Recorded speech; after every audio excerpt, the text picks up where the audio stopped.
그리고 이어진 이 구속영장 실질심사를 통해서 구속영장이 기각됐습니다. 김만배 씨 풀려났습니다. 대장동 수사의 분수령이라고 여겨졌던 김만배 화천대유 대주주의 구속영장이 기각됐다.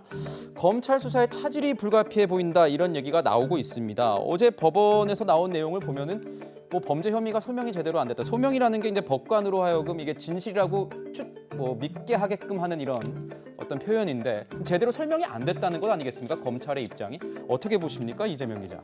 그러니까 구속 필요성이 충분히 소명되지 않았다 이렇게 굉장히 썼지만 사실 쉽게 얘기하면 검찰의 수사가 부실하다 뭐 이렇게 해석할 수 있는 거죠. 근데 가장 큰 게 아무래도 뇌물 액수를 755억 원이라고 영장에 쳤습니다.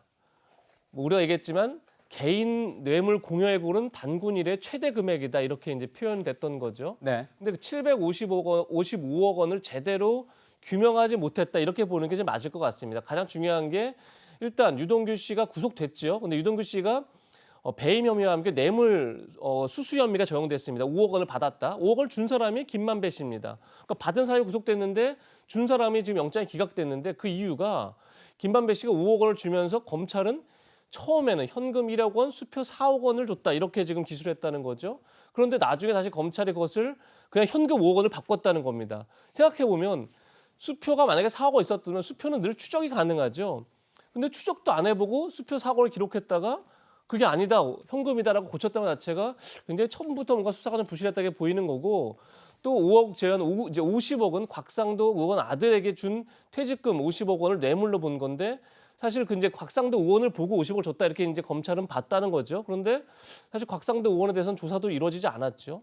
그리고 이제 700억 원 같은 경우는 정영학 씨 녹취록에 나와 있는 유동규 씨에게 약속한 700억이라고 그랬는데 아마 녹취록 이외에는 더 이상의 증거를 확보하지 못한 것 같고요. 그러니까 그런 점에서 정말 단군이를 최대 뇌물 공여액을 적어놨지만 무엇 하나 제대로 설명하지 못했다 이렇게 법원이 본 게 아닌가 하는 생각이 들고 그런 점에서 지금 야당에서 의심하는 거는 문재인 대통령이 신속하고 철저한 수사를 주문하자마자 원래는 이제 김만배 씨가 한번 이제 수사를 받고 돌아간 뒤에 다시 재소환을 할 것이다 이런 예상이 지배적이었는데 바로 영장을 청구했죠. 1시간 3시간 만에. 반 그렇죠. 3시간 만인가요? 네. 어쨌든 바로 영장을 청구했는데 그런 것 자체가 굉장히 좀 뭔가 검찰로서도 과속 수사를 하다가 오히려 부실 수사를 자초한 게 아닌가 이런 지적들이 나오는 요인인 것 같습니다. 네, 과속 수사를 하다가 부실 수사 이 비판 자초한 게 아니냐 이런 얘기가 나오고 있습니다. 자, 앞서 김만배 씨는 독취록에 대해서 이렇게 얘기했습니다. 허위다. 이 증거가 안 되도록 독을 탔다 이렇게 얘기한 바가 있습니다. 영장 실질심사 과정 중에 김만배 씨의 이의 제기를 이 판사가 받아들인 것으로 보이는데 결국 녹취록이 증거로서 큰 효력을 발휘했느냐 못했다 이렇게 보는 것 같습니다. 저도 이제 법조 출입 기자를 해봤지만 이 굉장히 검찰에서 이 구속 수사 관련해서 할 때는 굉장히 수싸움을 하지 않습니까? 수싸움 전략을 짜고 들어가는데 언제 어떻게 저쪽에서 이걸 가지고 오면 이걸 꺼내야겠다 이런 것까지 하나하나 하는데요. 이 녹취 파일을 어제 재생하려고 했다고 해요. 근데 법원에서 이 판사가 변호인 측의 입장을 받아들여서 녹취 파일은 틀지 말고 녹취록만 제출하라. 이렇게 했다고 합니다. 정혁진 변호사님, 전 이게 궁금합니다.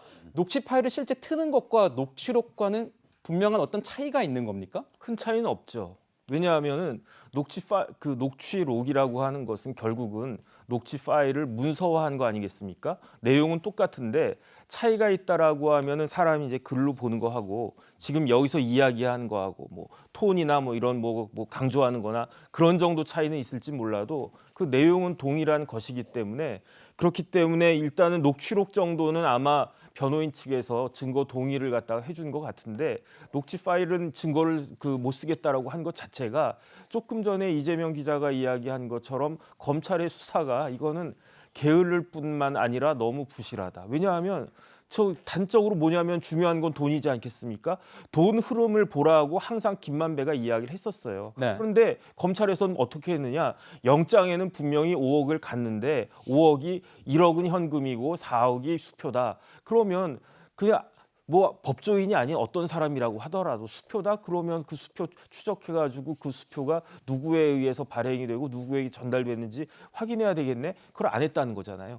뒤늦게 가서야 그 자리에서인지 아니면 직전에서인지 아니다. 이게 4억이 그것도 현금이었어. 그럼 현금이 5억이면은 그 5만 원짜리 만장을 갖다 줬다는 이야기인데 그런 것들을 보면 제가 판사라도 야 검찰이 수사를 저렇게 해? 그럼 저 말이 맞는 거야? 그러면 녹취록도 그다음에 이제 김만배 씨가 뭐라고 주장을 했냐면 녹취록이 허위라고 주장하지는 않은 것 같아요.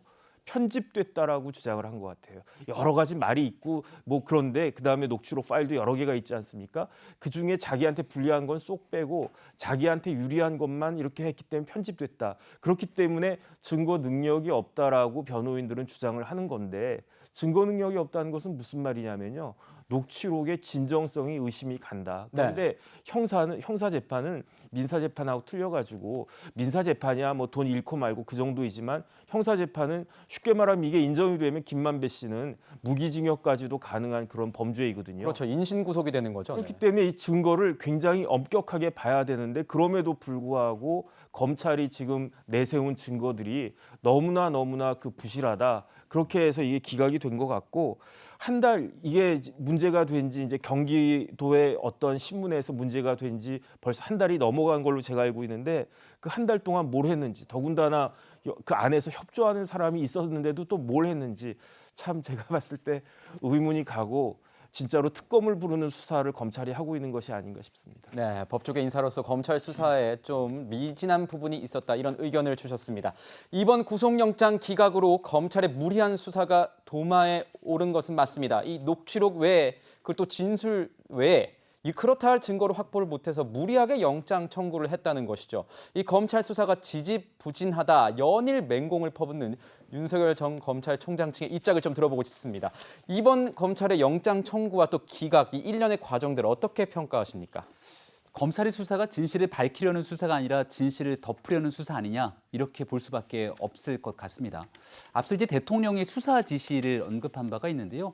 대통령 신속한 수사 지시 얘기가 떨어지자마자 구속영장을 청구를 해버리죠. 근데 구속영장을 청구하기 위해서는 아주 확실한 증거들을 확보하기 위한 노력들이 필요하지 않습니까? 정영학 회계사의 녹취록에 많은 내용들이 들어있고 유동규 전 본부장이 구속됐으면 당연히 어떤 일들이 벌어져야 됩니까?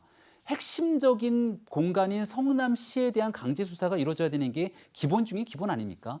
이런 강제 수사에 대한 노력들은 온데간데 없이 그냥 덜컥 구속영장을 청구해버리고 여기서 기각을 당하게 되면 이거는 김만배 씨를 구속하려고 하는 의지보다는 이거는 오히려 구속을 풀어주려고 하는 검찰의 수사방해 행위가 아니냐 이렇게 볼 수 있는 여지가 충분하다고 생각하고요. 오늘자로 단독 기사들이 여러 가지 쏟아져 나오고 있는데 충격적인 내용은 유동규 전 본부장에 대한 휴대전화를 경찰이 확인하고 난 다음에 압수수색 영장을 신청했지만 검찰이 반려했다라고 하는 충격적인 소식까지 전해지고 있고요. 김호수 전 검찰총장이 검찰총장 되기 전에는 성남시 고문 변호사로 있었다 이런 얘기들까지 전해지고 있습니다. 우리가 이 고양이한테 생선을 맡긴다는 얘기들을 참 많이 쓰게 되는데요. 지금 일어나고 있는 검찰의 수사 상황들을 지켜보고 나니까 오히려 핵심 당사자들이 증거인멸하고 입맞추기가 시간만 벌어주는 것 아니냐 이런 의구심이 커져만 가죠.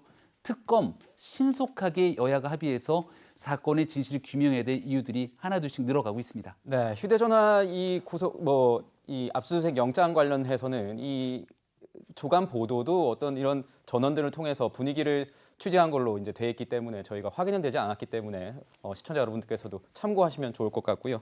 이 검찰은 증거를 보강한 뒤에 다시 구속영장을 청구할 것으로 보이는데 그렇다면 정혁진 변호사님, 네. 이 기각된 입장에서 재청구를 한다는 말입니다. 앞으로 검찰 수사 어떻게 진행될까요?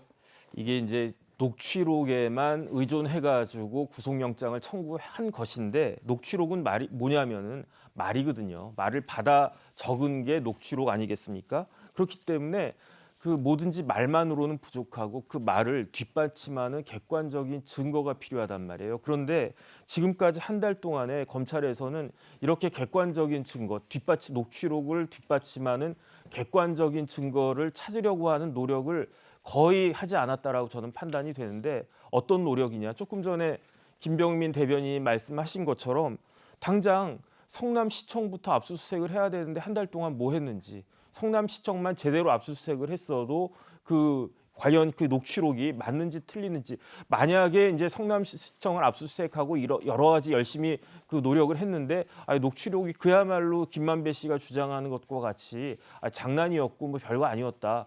그러면 구속영장을 청구를 하지 말았었어야죠. 그런데 그런 노력도 전혀 하지 않고 그냥 위에서 뭐라고 한마디 하니까 이걸 구속영장을 청구한 것이 아닌가, 이런 의심들을 국민들에게 하는 것은, 발생하게 하는 것은 굉장히 부적절한 것 같고, 당장 오늘부터 빨리 성남시청부터 압수수색하고 경기도도 압수수색하려면 하고, 그런 것들이 필요한 것이 아닌가 싶습니다. 네, 성남시 이렇게 성남시에 대한 압수수색에 대해서는 어제 국감에서도 절차 중에 있다 이런 얘기를 밝힌 바가 있습니다.